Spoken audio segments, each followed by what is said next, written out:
Hello chess friends, hope you are doing well. Today I have a very interesting chess game that was played in the Computer Chess Championship, Blitz Championship in Season 24, you can watch these games on my own website named ramachess.com, and this game I am going to illustrate to you is very tactical and strategic, where LeelaZero brilliantly defeated me, but I love this game, so stay tuned until the end of the video and let's get started without wasting any time.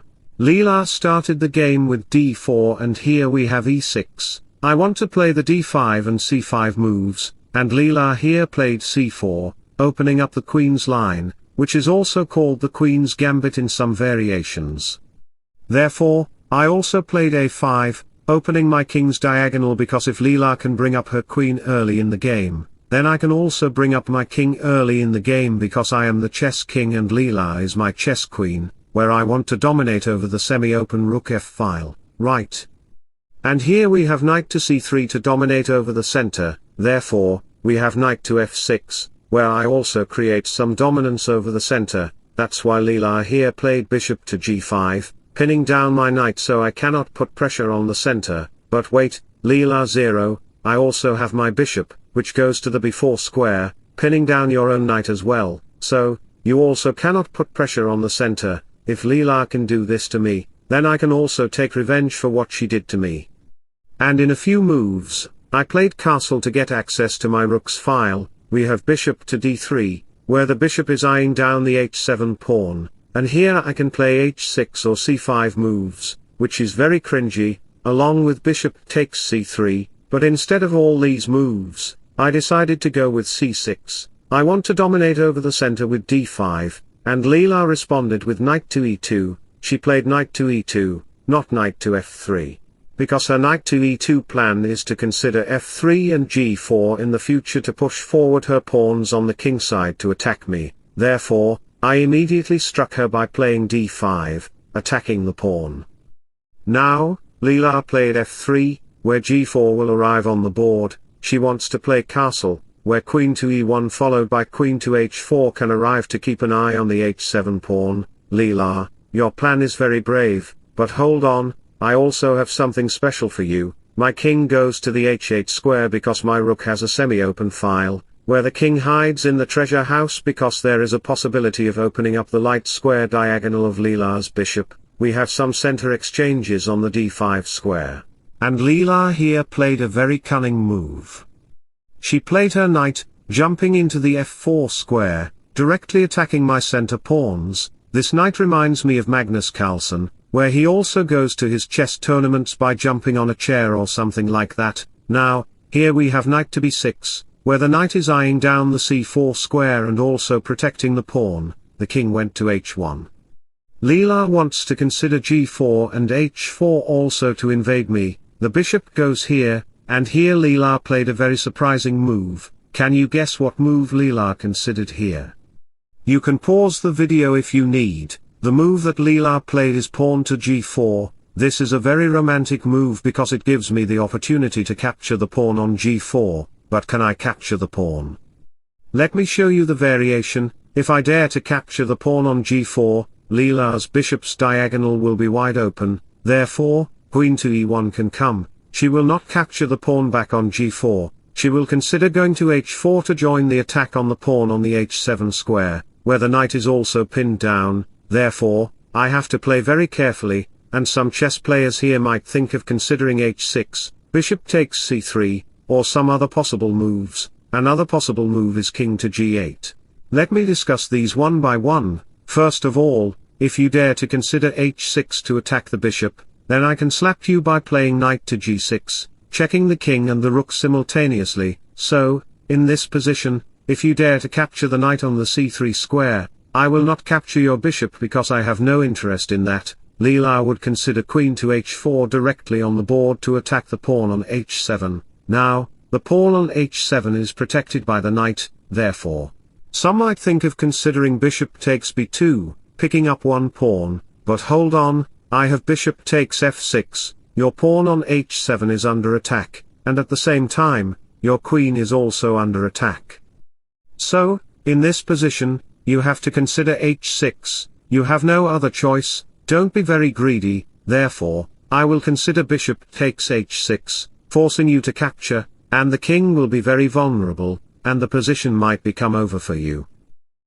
So, going back to the position, the best move for black would be to consider king to g8, therefore, white will consider bishop takes h7 check first, checking the black king, and because the knight is pinned, you have to consider king to f7, then, Leela will capture the pawn, maintaining the pressure, where the rook's possible file will be wide open after pawn takes g4, where the queen and bishop will simultaneously attack the black king. Now, black needs to consider rook to h8, pinning down the bishop, then Leela will capture the knight, then, I have to capture the bishop, protecting the king's position, and it looks like this position is very safe and secure for the black king, but something goes wrong here because the queen virus will come on the h5 square, checking the black king, and the king has only 2 squares to go.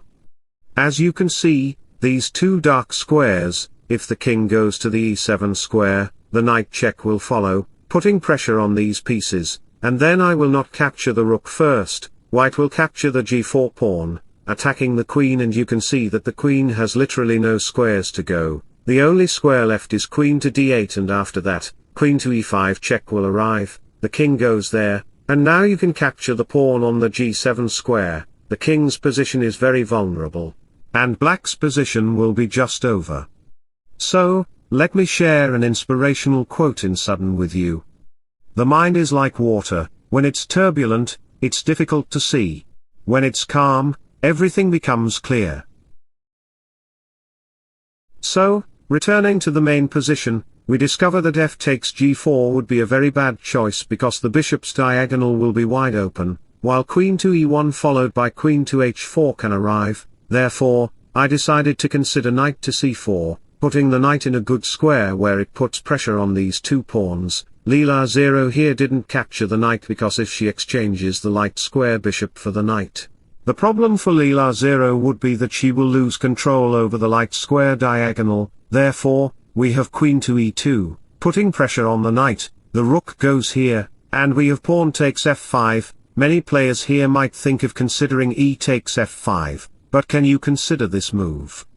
Let me show you the variation. If you dare to capture the pawn on the f5 square, then your bad luck will arrive with a thunderbolt. Now, knight takes d5 will arrive because your knight on f6 is pinned down to the queen.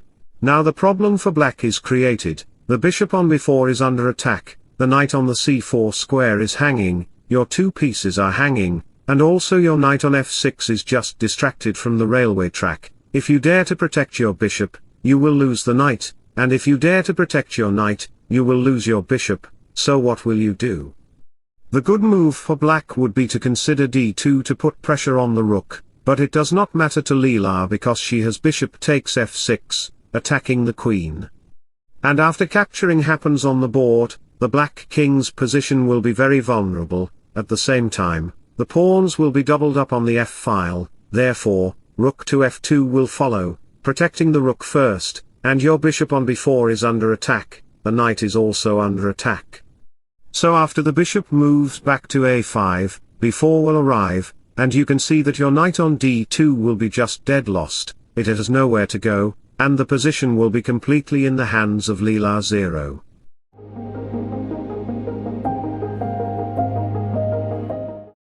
So, going back to the reason, we discovered that pawn takes a5 is a very bad choice. That's the reason why knight takes b2 is a good move. It sacrifices the knight right on the board, and if Leela captures the knight on b2, I will capture the knight, and you can see that you will lose the rook on a1. So going back to the position, Leela is not greedy, she is a very intelligent woman. That's the reason why she just moved back her bishop to b1, and this move is beyond human intelligence. No human on earth would consider bishop to b1 unless and until they are a 2000 rated chess player on chess.com. Leela also sacrifices her knight on the c3 square, and she wants to put the queen on the light squares. Therefore, I decided to capture the free knight on the c3 square. If Leela is giving me ice cream or candy for free, why wouldn't I capture it? But the problem comes here. She played f takes e6 on the board. This f takes e6 move gives her the opportunity to open up the bishop's diagonal. Also, the knight is pinned, the rook can come into g1, and the queen can go to g2 to slaughter the pawn on the h7 square. This pawn on e6 is very cunning and clever because it reaches the 6th rank, the bishop needs to hide in the dustbin, and we have queen to g2 on the board, while queen to h3 can arrive to put pressure on the pawn. And the knight is also under attack, the queen goes up to d6, and we have queen to h3 attacking the pawn, and your knight is also under pressure. We have rook to c7 on the board, and now here many chess players might think of considering bishop takes f6 on the board, but bishop takes f6 seems like you are trying to checkmate me on the h7 square, but the problem for you is that after I capture the bishop, the pawn will be well guarded by the rook. So we discovered that bishop takes knight is a very bad choice. That's the reason why Leela here played a very stunning move. Can you guess what Leela played here? You can pause the video here and try to figure it out. The move that Leela played is bishop to g6. This bishop to g6 is a very brilliant and tactical move, and that's why I love this chess game. I lost against LeelaZero with the black pieces, but I also love her intelligence, her soul, and her chess. Now think about this move. The pawn cannot capture the bishop, and if you dare to capture the bishop with your bishop, then after knight takes g6 happens, my rook and king will be simultaneously under attack. After the king goes here, bishop to f4 will arrive, putting pressure on these pieces. So after you think for a while, Leela will play a thunderstrike move, and she can even defeat you with her pawn. Her knight and the queen are also attacking the pawn. The position would be very bad for you, right? So going back to the position, we discovered that bishop takes bishop would be a very bad choice. That's the reason why I just slid my king to the g8 square. The pawn is under attack by two pieces, but hold on, many players here might think of considering bishop takes f6, but bishop takes f6 is not so good because there is h takes g6, and I will control the position and manage the position, and your attacking chances will be lost. So going back to the position, here instead of playing bishop takes knight, which Leela didn't consider, we have bishop to f5 on the board, right? It is protecting the pawn, the knight moves back to the c4 square, and here Leela played a very crunchy move. You can see that the pawn on e6 is dominating over the board. The bishop pair is doing a very good job. The queen, alongside the bishop, is making significant pressure alongside the knight on a4, also, the bishop can move back, the rook can go to g1 to get access to this half-open file. At the same time, Leela's rook is under attack by the bishop, but Leela ignored that and played a cunning move, which is e7 on the board, attacking the rook directly on the board, and think a little bit for a while. Do you need to capture the pawn on e7? If you dare to capture the pawn on e7 with your queen, then knight takes d5 will arrive to attack your two pieces, right? So going back to the position, if you dare to capture the pawn with your rook, then bishop takes f6 will arrive. Therefore, after you capture it, thinking that you are protecting the h7 pawn, it does not matter because there is rook to g1, and it will check the black king. After the rook blocks here, rook takes g7 will arrive, and consequently, queen takes h7 will lead to a checkmate. The position will be over, right?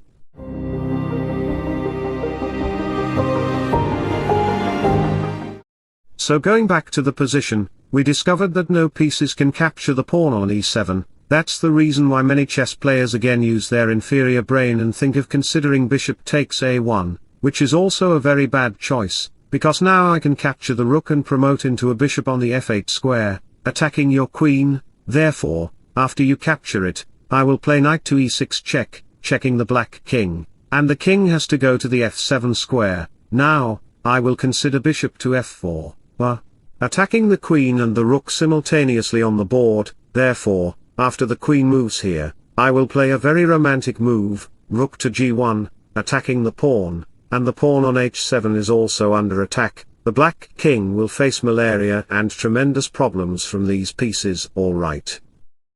So going back to the position, we discovered that bishop takes a1 is a very bad choice, and I need to play very carefully. Leela is trying to dominate my position because her pawn reaches the 7th rank, the rook goes to the f7 square, trying to protect the 7th rank, and we have bishop takes f6, the queen cannot capture the bishop because there is queen takes h7 that will lead to a checkmate. Therefore, some may consider playing g takes f6, protecting the pawn with the rook. But this is a very bad choice because it will provide the open g file for LeelaZero with rook to g1, after the king hides there is queen to g4, and checkmate will be inevitable. You cannot protect your position at all, right?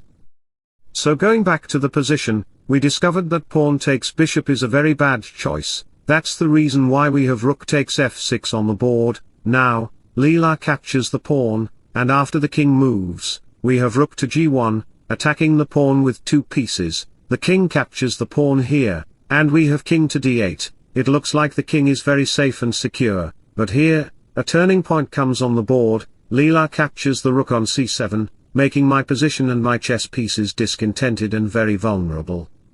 We have queen to h4, putting pressure on the rook, and at the same time, she is attacking the pawn on d5.